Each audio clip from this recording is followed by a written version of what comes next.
A gente inicia. Bora lá, amados, pegar o texto bíblico, o mesmo texto bíblico. Aliás, eu quero confirmar com vocês uma coisa.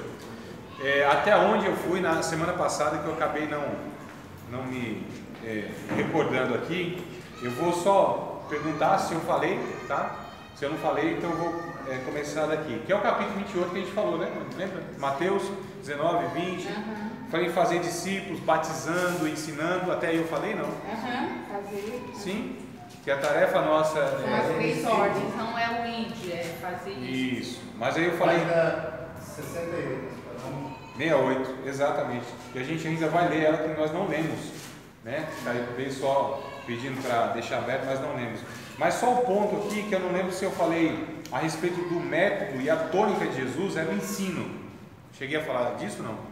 O método que Jesus usava, a tônica do ministério de Jesus era o ensino. Não? Sim. Falei? Eu não lembro.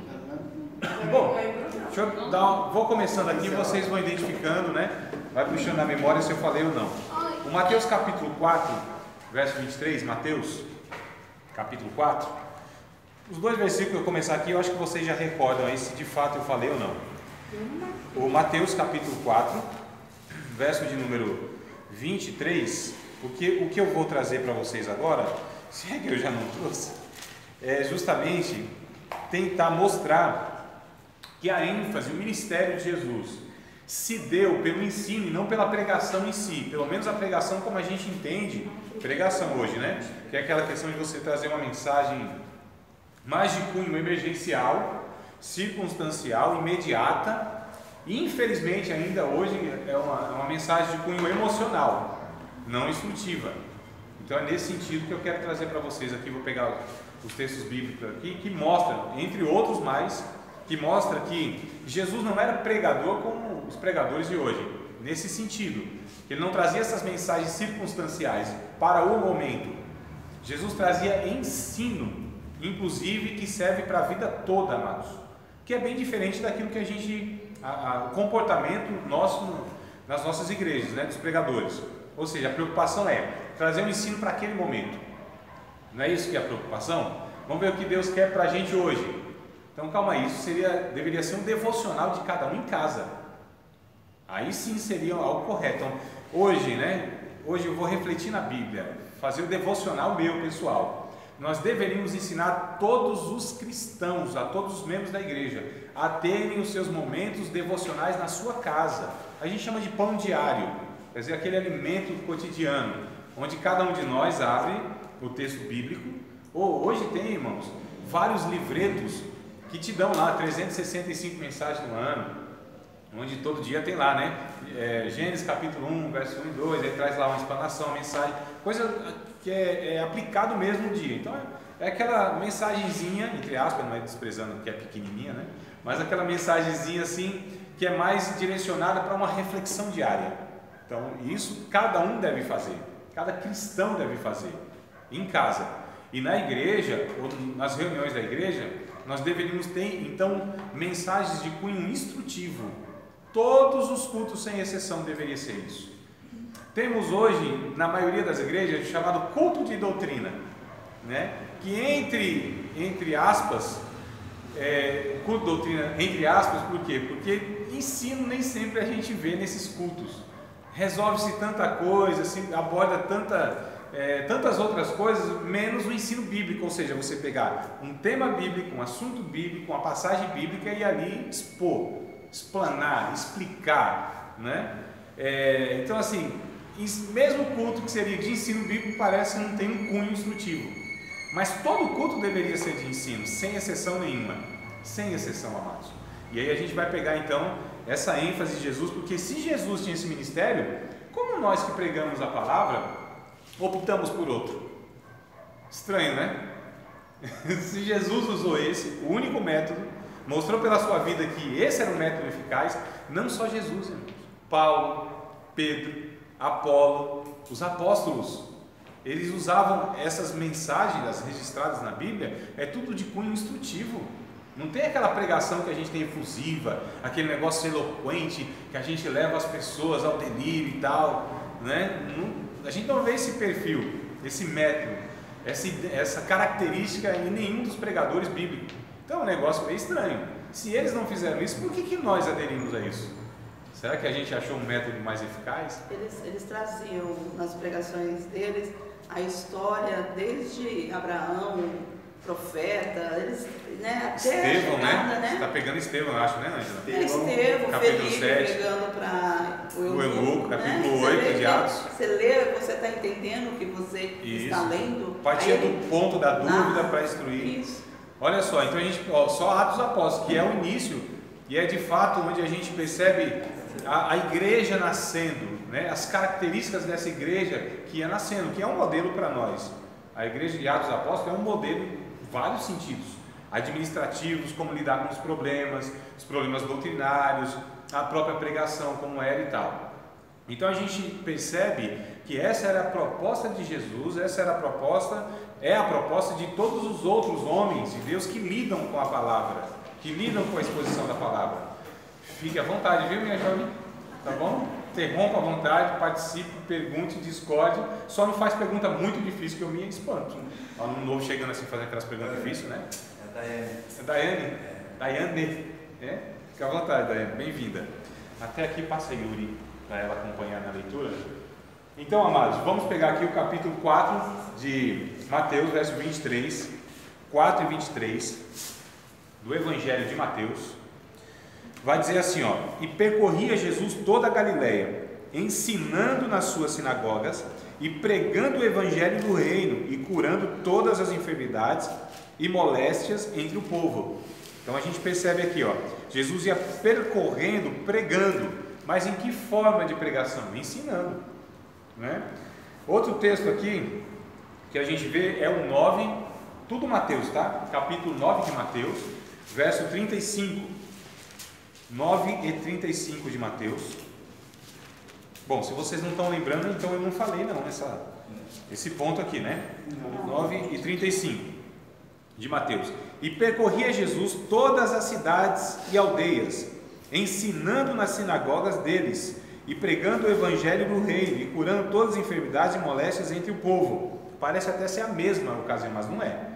É outra ocasião.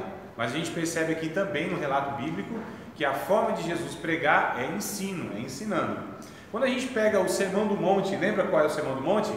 O Sermão Mateus 5. 5, mas não é só o 5, é o 5, 6 e o 7. Benção pura, Léo. Então, olha, o capítulo 5, 6 e o 7 é um sermão só. É quando a gente pega a Bíblia e pega o capítulo 5, a gente pensa, não, o sermão só é o capítulo 5, não.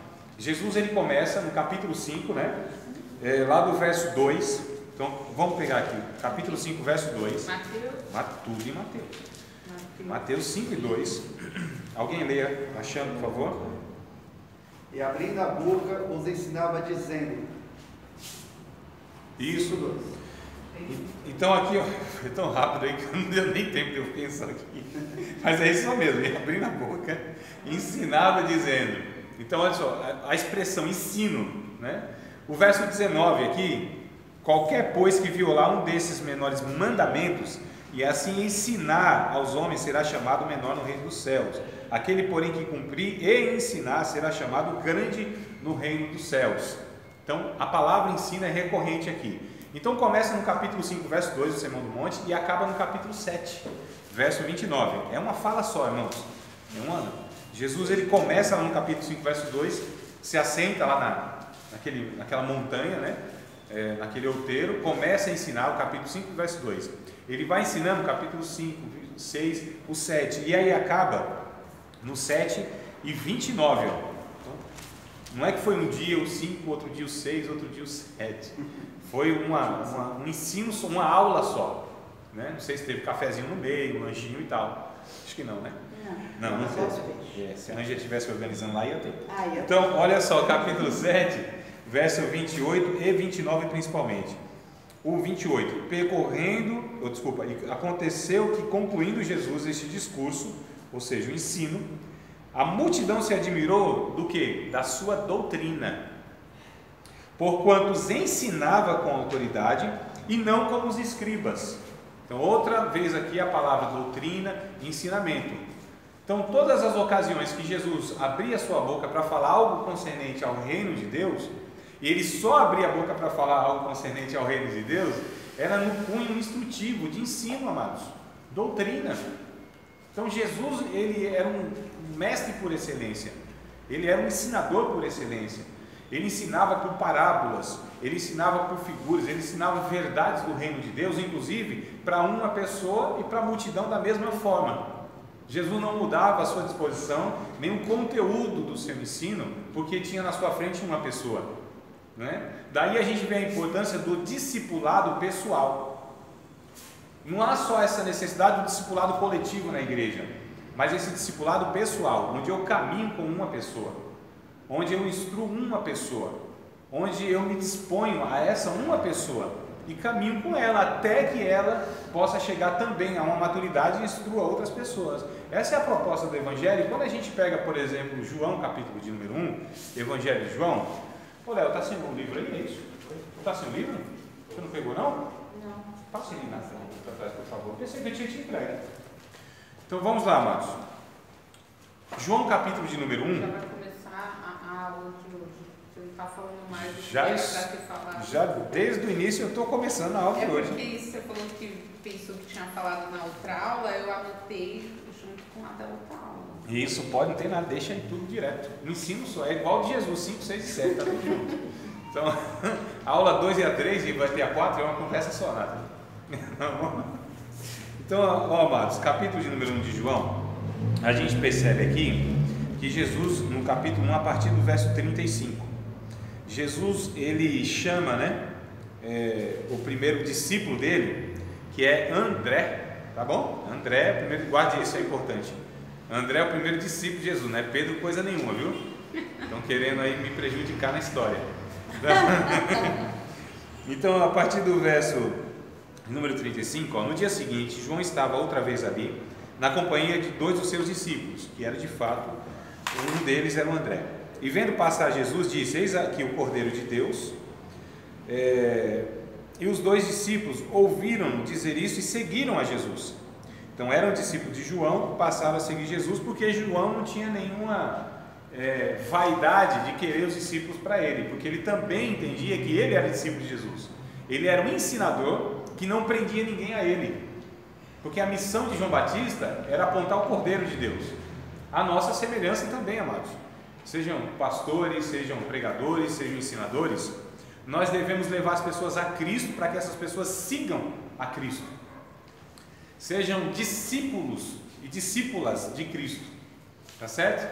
Não que dependa de nós em ocasião nenhuma, mas todos eles devem ser levados a dependerem de Cristo, a se emanciparem de nós, né? Porque liderança, infelizmente, não tem entendido isso, acha que as pessoas são propriedade dele, ou desses líderes, né? E não são, ninguém é dono de ninguém. E o nosso papel como discípulo, que discipula, é levar essas pessoas ao mestre verdadeiro, que é o próprio Cristo, para que elas, amados, não há diferença. É lógico, eu sei que ministerialmente há a questão do mestre, não descarto isso, está lá em Efésios capítulo 4, verso 11. Então eu sei que nem todo mundo vai ter o chamado ministerial de ensino, é fato, não é? Mas todos, sem exceção, discípulos de Cristo, têm a condição de compreender as verdades bíblicas, todos, amados, porque é o Espírito Santo quem vai esclarecendo essas verdades. Não é o professor que é o iluminado, o professor que é o que sabe e os outros não. Não, amados. Tem o cargo ministerial? Tem. Existem pontos complexos da Bíblia, e aí sim entra então o ministério do mestre, que ele vai elucidar aquilo, que a gente entende que a maioria dos discípulos não vão ter a clareza daquilo. Mas as verdades básicas do Evangelho, todo discípulo de Cristo tem condição de saber, à medida que essa pessoa busca também a Deus na sua palavra em oração, pedindo para que o Espírito Santo traga essa compreensão. Porque Jesus disse no Evangelho de João, capítulo de número 14, verso 26, desde muito novinho no Evangelho, e na idade também, foi-me dada a oportunidade de ensinar na escola bíblica dominical. Lá pelos final, deixa eu ver, lá para outubro, novembro de 1999, onde disseram, André, dá aula de escola bíblica? Eu disse, claro, lógico, tinha 6 meses que eu tinha aceitado a Cristo, mês 3, né, mês 9, setembro, então setembro, é isso, mês 6, mês 9, 6 meses depois, setembro. Então, setembro, chegaram para mim e disseram, dá aula de escola bíblica dominical? Eu falo, dou, claro. 6 meses depois de convertido, não é que eu sabia muita coisa, irmão, que a igreja era pequena e tinha necessidade, né? Então, não tem tu, vai tu mesmo. Então, me empurraram, me jogaram ali, eu tive que me virar nos 30, ler Bíblia igual doido, apaixonado por Jesus, tinha sido salvo recentemente por Cristo. Então imagina, aquele primeiro amor, aquela sede de conhecer de Deus, de saber de Deus, li a Bíblia igual um desesperado, né? Mas era sede, era vontade de saber desse Deus que me salvou e que me alcançou, que eu acho que deveria ser natural de todo o salvo. Todo aquele que fosse alcançado pelo Evangelho deveria ter essa sede natural pelas Escrituras Sagradas. Eu fico muito desconfiado de cristãos que desprezam a Bíblia. Eu fico muito duvidoso dessa experiência de salvação, que eles descartam a Bíblia como desnecessário. Eu não sei, até hoje a minha cabeça não consegue estar comportando essa ideia de que um crente salvo, alcançado por Cristo, irmãos, liberto pelo Espírito Santo, não tem apreço pela Bíblia Sagrada. Eu não consigo compreender, sinceramente. Eu preciso que esses crentes me expliquem como que é isso na vida deles. E eles não estão dispostos a me explicar essas coisas. Mas vamos voltar aqui. E aí, eu colocava a partir de então, né, na revista da Escola Bíblica, esse versículo de João 14, 26. Aprendi muito cedo esse versículo, onde Jesus diz assim, estão abertos aí, estão acompanhando? Sim. Jesus diz assim, olha, o Espírito Santo, ele quando vier, vos ensinará todas as coisas que eu vos fará lembrar de todas as coisas que eu vos tenho dito, vos tenho ensinado. Eu falei, opa, então é o Espírito Santo que ensina, é o Espírito Santo que é o didáscalos, que é o professor, que é aquele que ensina de fato as coisas que Jesus disse e estão registradas na Bíblia. Ele nos faria lembrar, inclusive. E outra questão que eu tinha era a memória péssima, irmãos, afetado demais pelas drogas, pelo uso intenso, contínuo e prolongado de muitas drogas, né? Inclusive a tal da maconha que afeta a memória e o crack que destrói a memória. Mas aí Deus foi restaurando essas coisas. O Espírito Santo foi me dando assim foi renovando e regenerando a minha memória, a capacidade de... minha memória não é das melhores, não é que também é ruim, eu não me lembro a última vez que eu esqueci alguma coisa. A questão que eu estou dizendo, irmãos, é que se uma pessoa tem sede de Deus, se ela busca na fonte, é Deus que vai fazer com que essa pessoa compreenda a sua vontade. É o próprio Deus que garante isso, que aquele que o buscasse, aquele que desejasse, ele não ia se ocultar de ninguém. Então é Deus que é interessado de se relacionar com cada um de nós. E a gente precisa ter essa noção. E aí quando... Hoje já querendo pregar aqui, né? Não é pregação, tá vendo? Nosso defeito como pregador. Acha que até o ensino deve ser essa pregação. Mas o verso de número, onde eu parei? No 30... da palavra certinho. Tá tudo certo, né? É 26. Se tiver sentido, né? 36, o capítulo 1 de João. Voltaram para aí já, não? Você vai voltar. João, já. Eu nem saí dele. Estou desde o comecinho aqui. O capítulo 1, verso 35 eu li o 36, li o 37, agora vamos para o 38. E Jesus, voltando-se, vendo que eles o seguiam, disse-lhe, que buscais? E eles disseram, Rabi, que traduzido quer dizer mestre, onde moras? E ele lhes disse, vinde vede. Foram e viram onde morava, e ficaram com ele naquele dia. E era já quase a hora 10ª, ou seja, 5 horas da tarde, né? 4? 4 horas? Hora 10ª? É o meu, tá 4 horas. Ah, é porque é 6 horas que acaba. Não sei porque eu coloquei 7 horas da noite, mas é 6 horas, é verdade. Porque a hora do 10ª, ou seja, 12 horas era 6. Obrigado pela correção. E a Bíblia já ajuda, né, André? Aham, benção. É que a minha aqui dificulta a minha vida. Era André, olha que coisa boa, preste atenção no texto. Dobre a sua atenção para o que está escrito. Era André, irmão de Simão Pedro, Um dos dois que ouviram aquilo de João e havia seguido. Este achou primeiro seu irmão, Simão, ou seja, o André, achou seu irmão, Simão Pedro, e disse: achamos o Messias, que traduzido é o Cristo. Levou-o a Jesus. O André foi o primeiro discípulo de Jesus.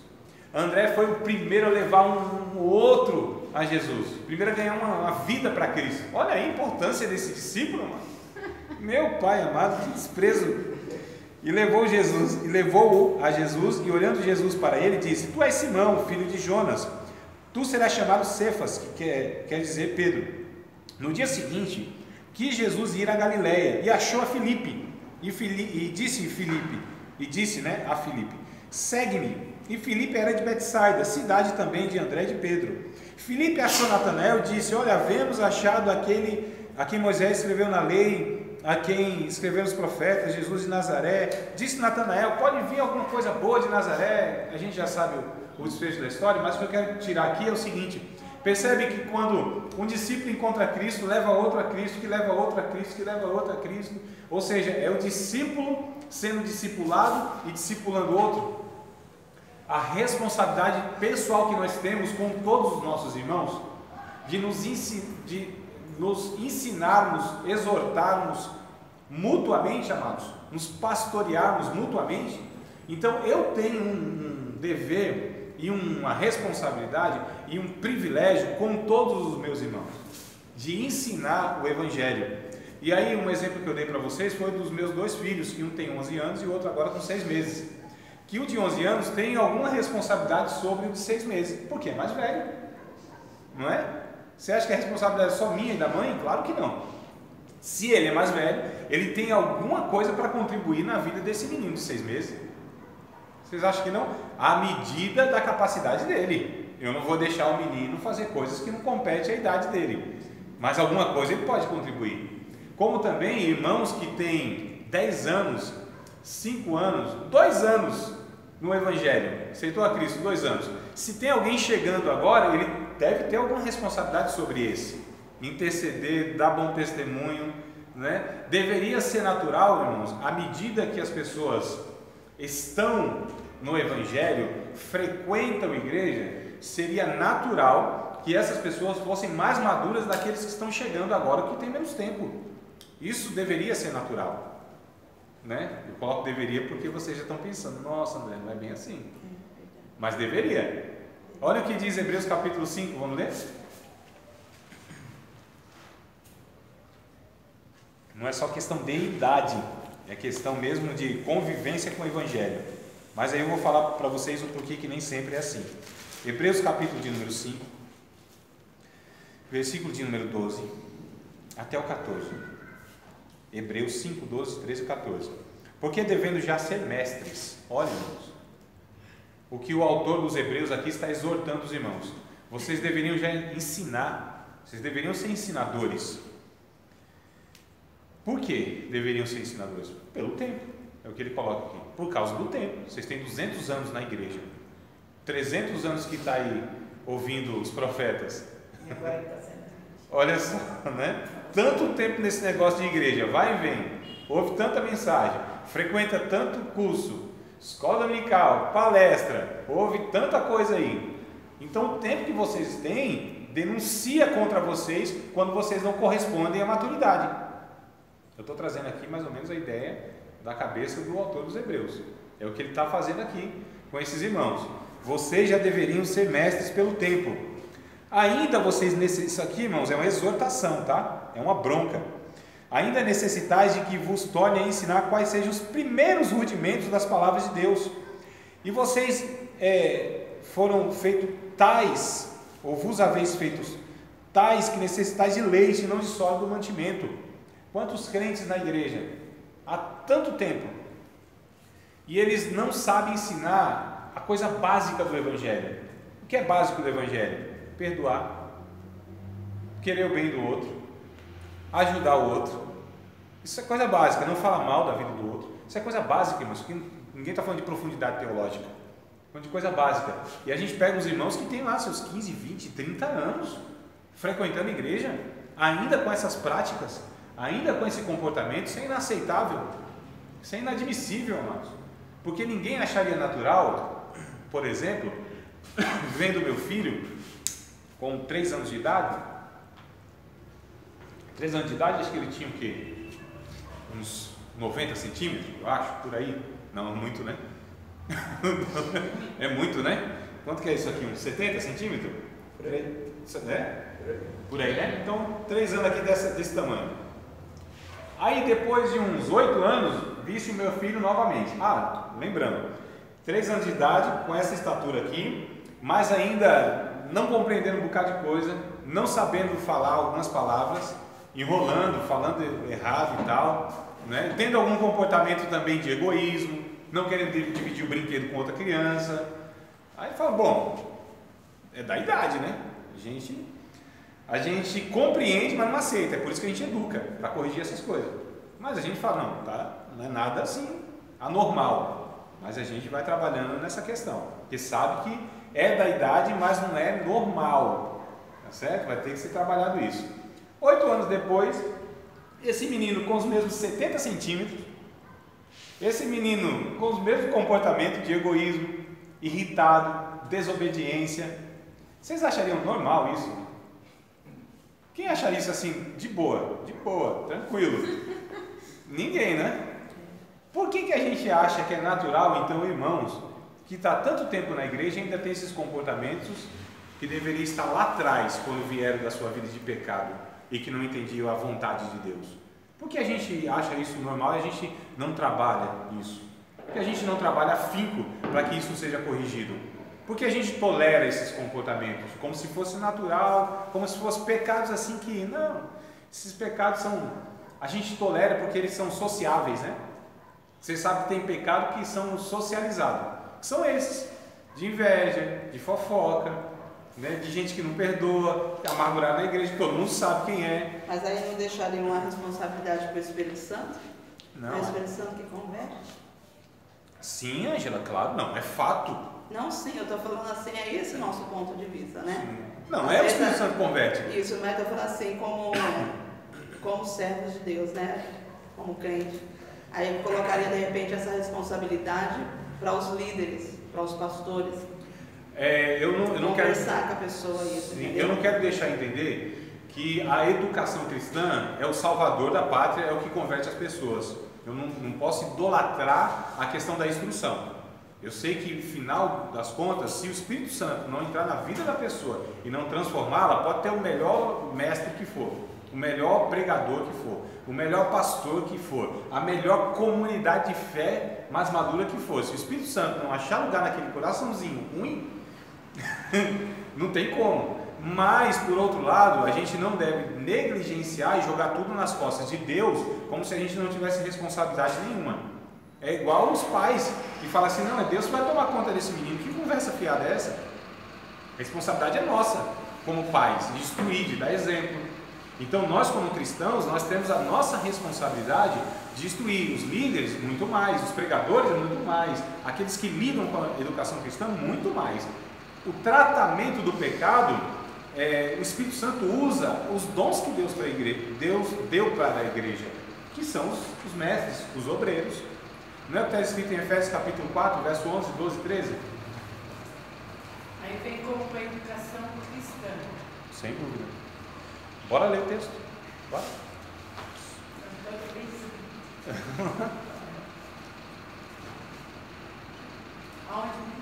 Efésios capítulo 4, verso 11, 12 e 13.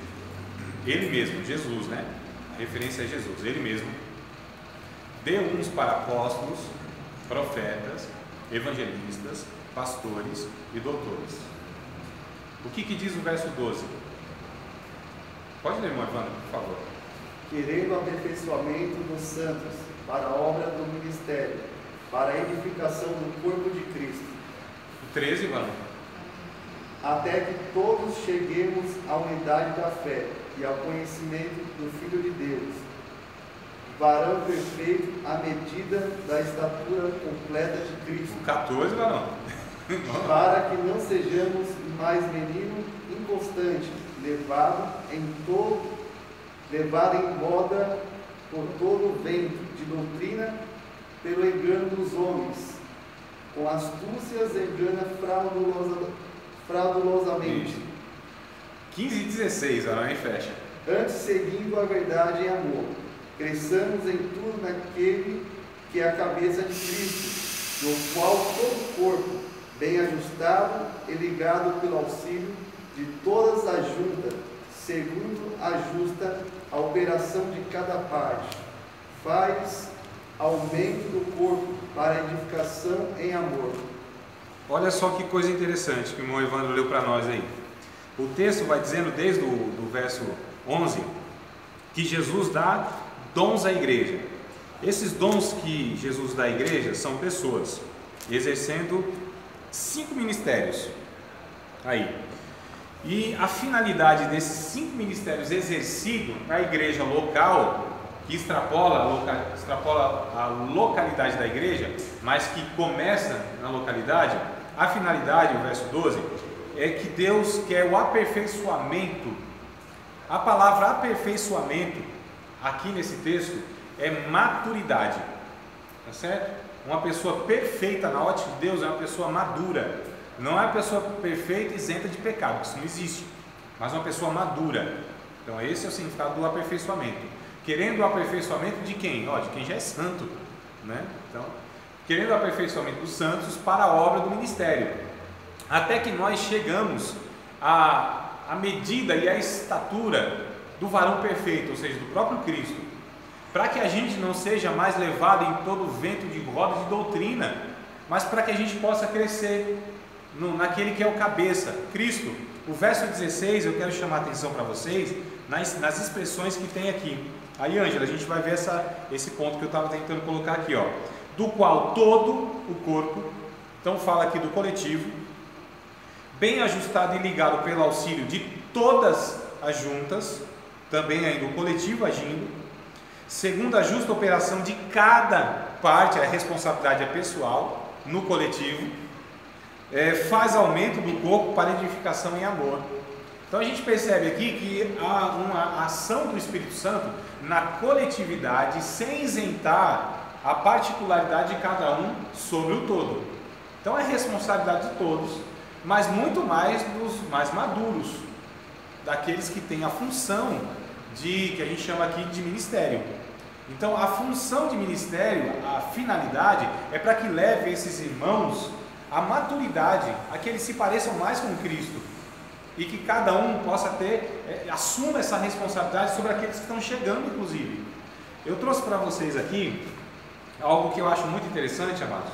Nós temos adotado na nossa igreja, e não é uma ideia nossa, isso aqui muitas igrejas estão fazendo, nós achamos isso importante e a gente faz na nossa igreja, que é o seguinte: todo o membro, aliás, para se tornar membro da nossa igreja, estou falando da minha onde eu congrego, para se tornar membro lá, é preciso passar por essas 12 lições aqui, que pode demorar 2, 3 meses, 4 meses, aí depende da pessoa, inclusive.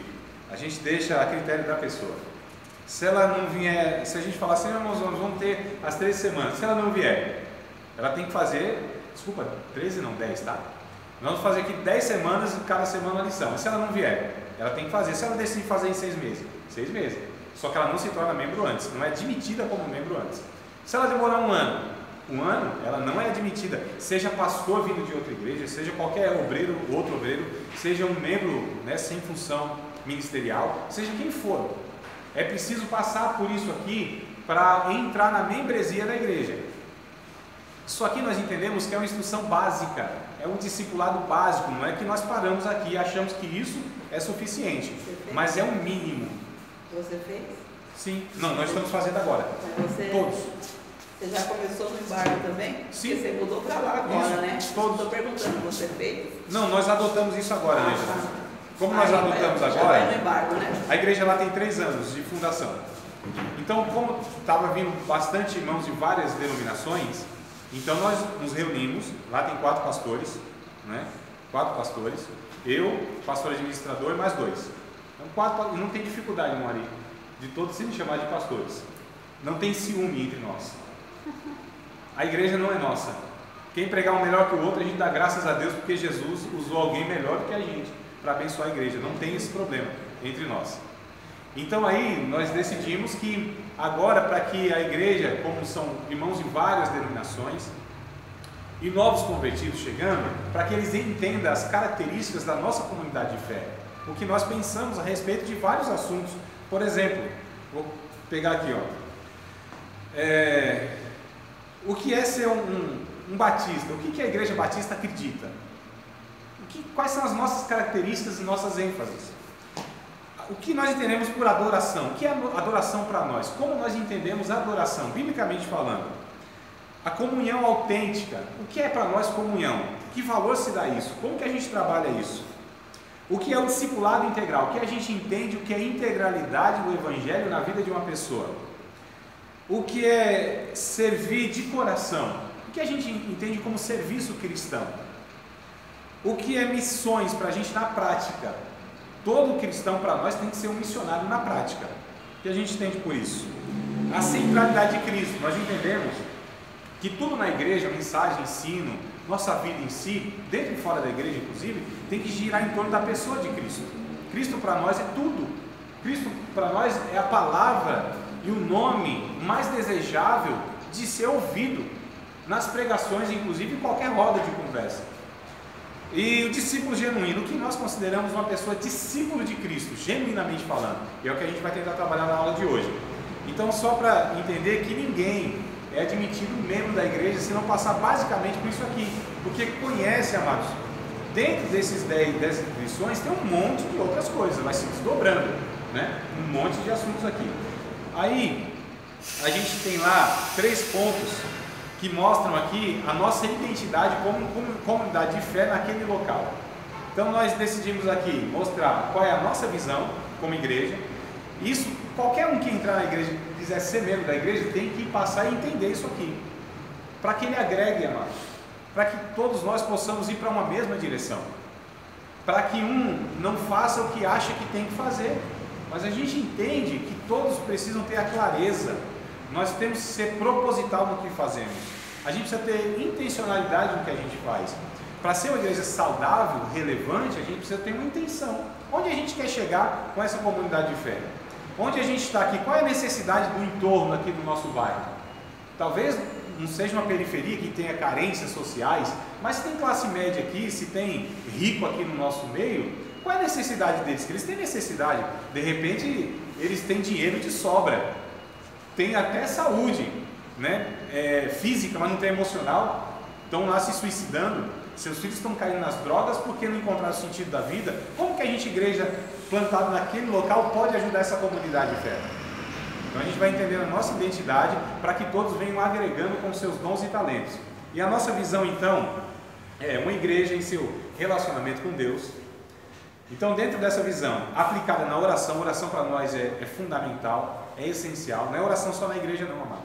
Que cada membro tenha a consciência de que a sua vida fora da igreja também deve ser uma vida de oração. O seu quarto deve ser um quarto de oração.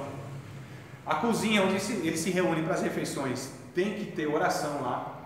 A sua família deve ser uma família que se reúne de quando em quando para orar na sua casa. E ele é o pastor da sua casa, independente se tem cargo ministerial ou não. Cada homem nós consideramos que ele é um sacerdote do seu lar. E ele é responsável, inclusive, para ensinar os seus filhos a respeito de Deus. Não é a tia da escola dominical, embora ela auxilie. Nós não somos responsáveis, irmãos, para edificar casamento de o Senhor ninguém, embora a gente auxilia promovendo lá os encontros de casais e etc e tal. Mas essa é a ideia. Então, a nossa visão, aplicada na oração, que em fé experimente intensamente a graça de Deus, intimidade e poder de Deus. A visão aqui nossa é aplicada ao estudo. O estudo para nós é fundamental nas nossas reuniões. Nós damos ênfase a isso, não é entretenimento, tá certo? A gente não está preocupado em celebrar festas e festas de grupo A, B ou C. Isso para nós é irrelevante, isso para nós é fútil, isso para nós não leva nada a ninguém. Pelo que a gente percebe na experiência própria, isso dá muito mais confusão, trabalho, disputa, sem fruto. Estou falando a nossa opinião.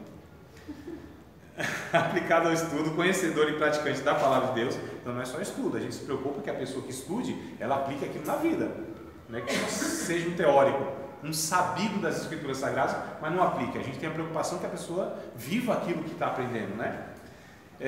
em constante transformação pelo poder do Espírito de Deus e assim sintonizada com a vontade de Deus.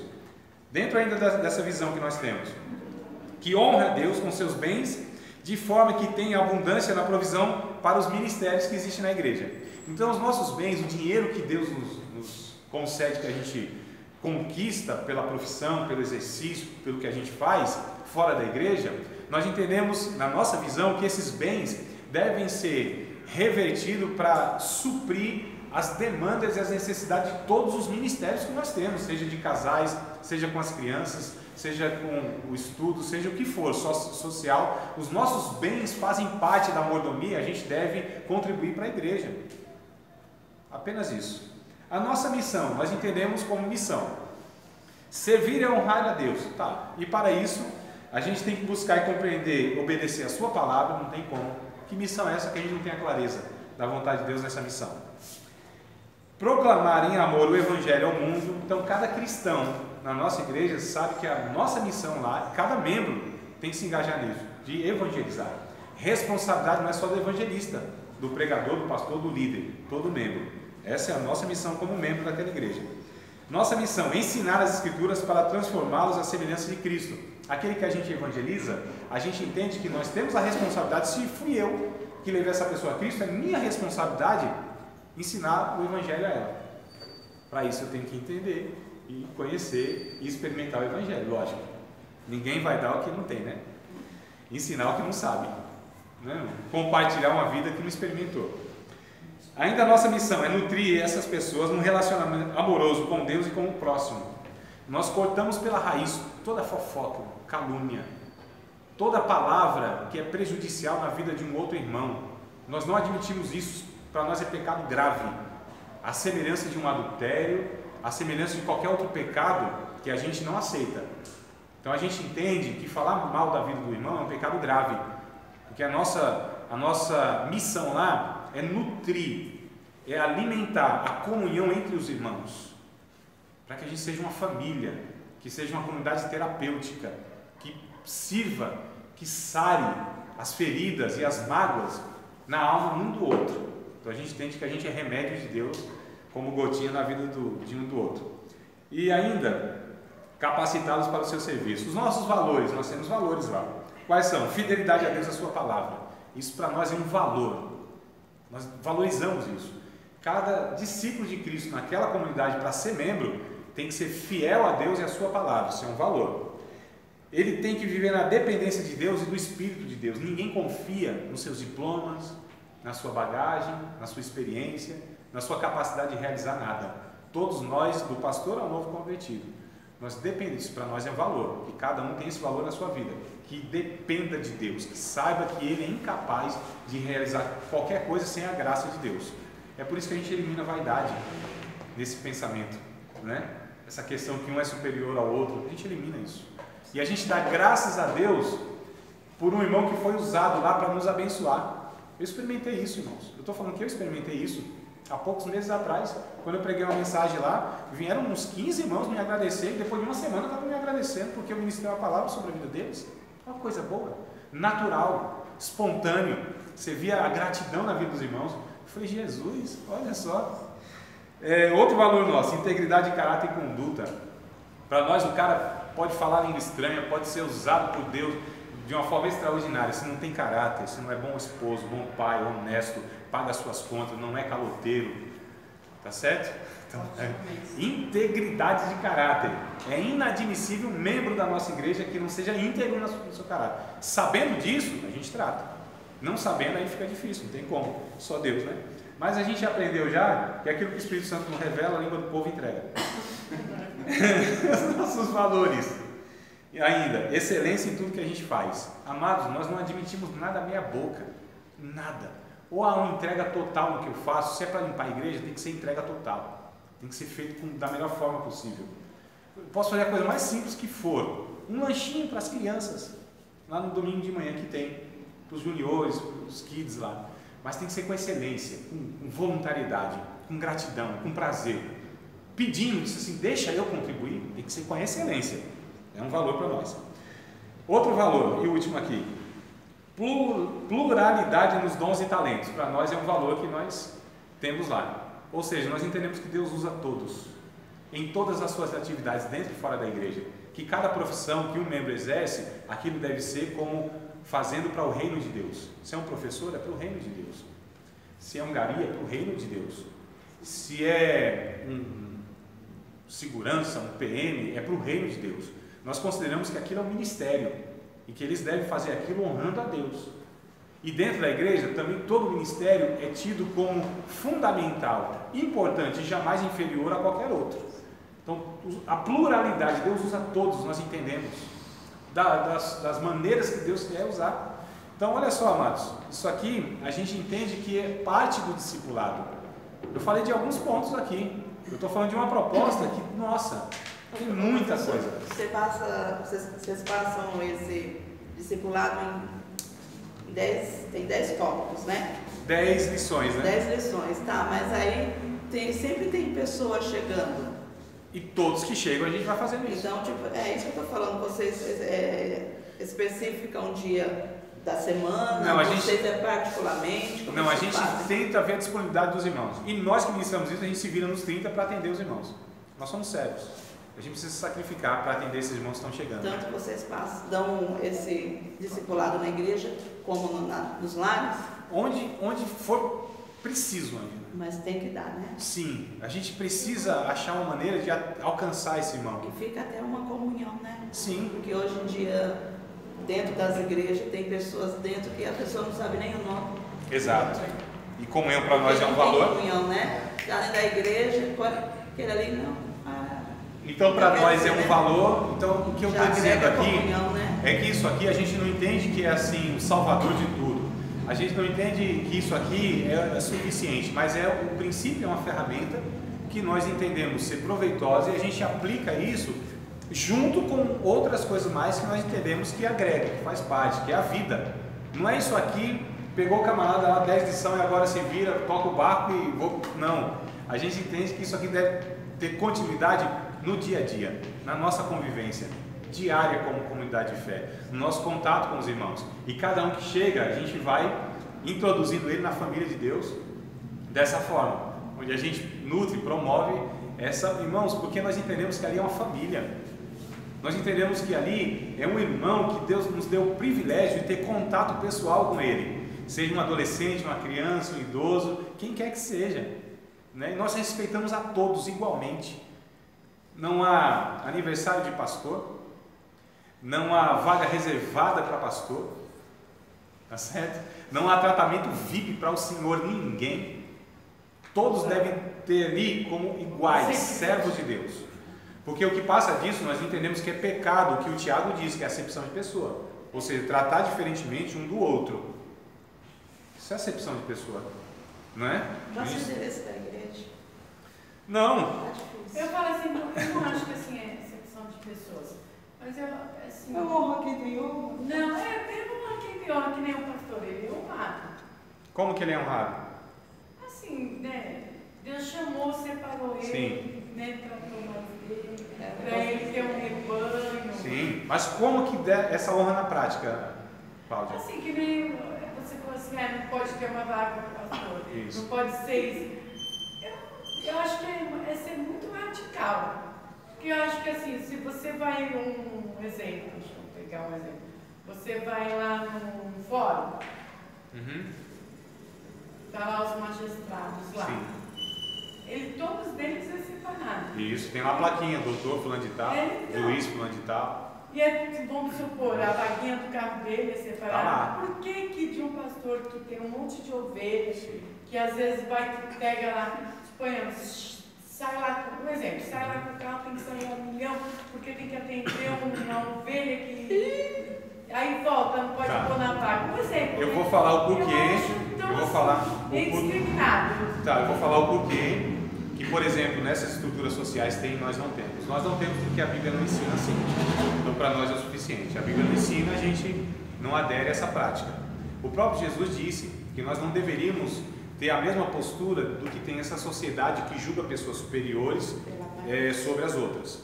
Então, é nesse sentido, nesse entendimento bíblico que a gente acha que ninguém deve ser privilegiado em ocasião nenhuma. A não ser, lógico, que seja uma pessoa que tem a necessidade de uma acessibilidade. Nós temos uma vaga lá para, né, acessível e tal. Uma coisa diferenciada, por quê? Nós não tratamos todo mundo igual. Nós tratamos os iguais igualmente. Os desiguais desigualmente na medida das suas desigualdades. Entenderam? Vou explicar de novo. Nós tratamos os iguais igualmente. Se ele tem condição de estacionar o carro longe e vir andando, então ele é igual, vai ser tratado igualmente. Se é uma pessoa que não é igual, ou seja, ele é desigual, então nós vamos tratar ele desigualmente na medida da sua desigualdade.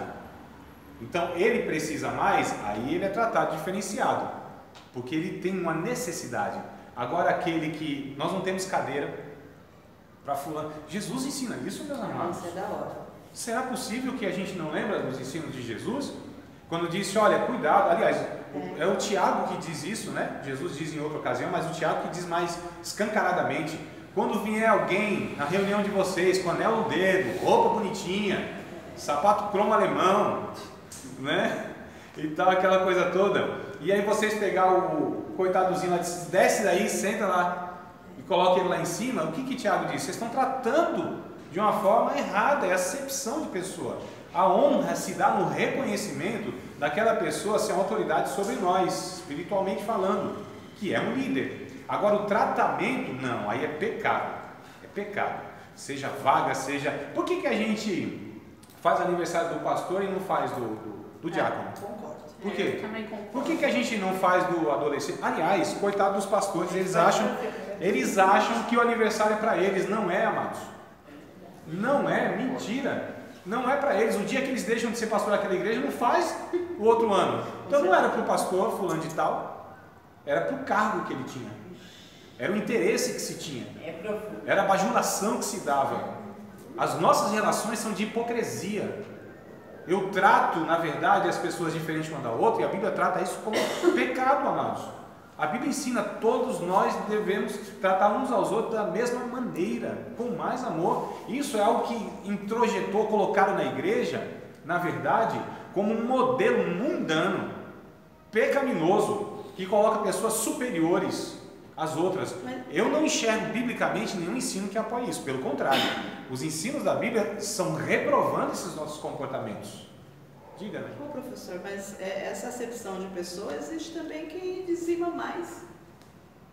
Para que, vamos colocar na tese que você está colocando, escancarando dentro de uma sala de aula. Se fosse analisar, os envelopes de dizimista não deveriam existir. É verdade, porque eu trabalhei em tesouraria, eu posso falar com toda a sinceridade. Nós vamos ter uma matéria. Não, mas eu estou tratando sobre acepção de pessoa. Acabou. Entendeu? Então não é só pelo cargo ministerial, não, é pelo que a pessoa tem no bolso, que proporciona no final. Queridos, nós vamos identificando quando não se tem um ensino bíblico, tá certo? Porque a igreja, a gente não tem direito de falar, não, nós vamos fazer a igreja, organizar a igreja assim, assado. Nós não temos direito de fazer isso. É Jesus que disse, a igreja é minha. A gente precisa descobrir o que Jesus tem em mente na sua organização como seu povo. É isso que a gente precisa, voltar às escrituras. Agora vai ter outra matéria que a gente vai lidar com essa questão. Agora o que a gente identifica? A gente identifica, amados, que a falta do discipulado, a falta do ensino bíblico, o entendimento do evangelho, das escrituras sagradas, é que nos faz ter esses pensamentos e, consequentemente, comportamentos que nós temos. Que quando a gente compara, aí é a mesma, olha o padrão que a gente chegou a pegar. Quer dizer, o mundo tem assim, repartição tem assim, autoridade é assim, tá bom, mas isso aqui é uma estrutura dos homens que não entende a vontade de Deus. Porque Jesus, ele perguntou para os discípulos, como que é aí no mundo, na sociedade entre vocês? Como que é? Aí os discípulos perguntaram, os maiores dominam sobre os menores. O que Jesus responde? Entre vocês não será assim. Quem quiser ser maior será o menor. Quem quiser ser o primeiro será o último e serviçal. Quem é maior, quem está à mesa ou quem serve? Jesus perguntando. Jesus, quem é maior, quem está à mesa. Então eu entre vocês, Jesus disse, sou o diáconos. Está escrito lá no original. Eu sou entre vocês aquele que serve, porque o Filho do Homem não veio para ser servido. veio para servir e dar a sua vida em resgate de muitos. A minha pergunta é, se Jesus ensinou isso pela fala e pela vida, por que nós decidimos fazer diferente, amados? Será que nós não estamos edificando a nossa igreja e não a de Cristo? Eita. Deixa eu... Profundo.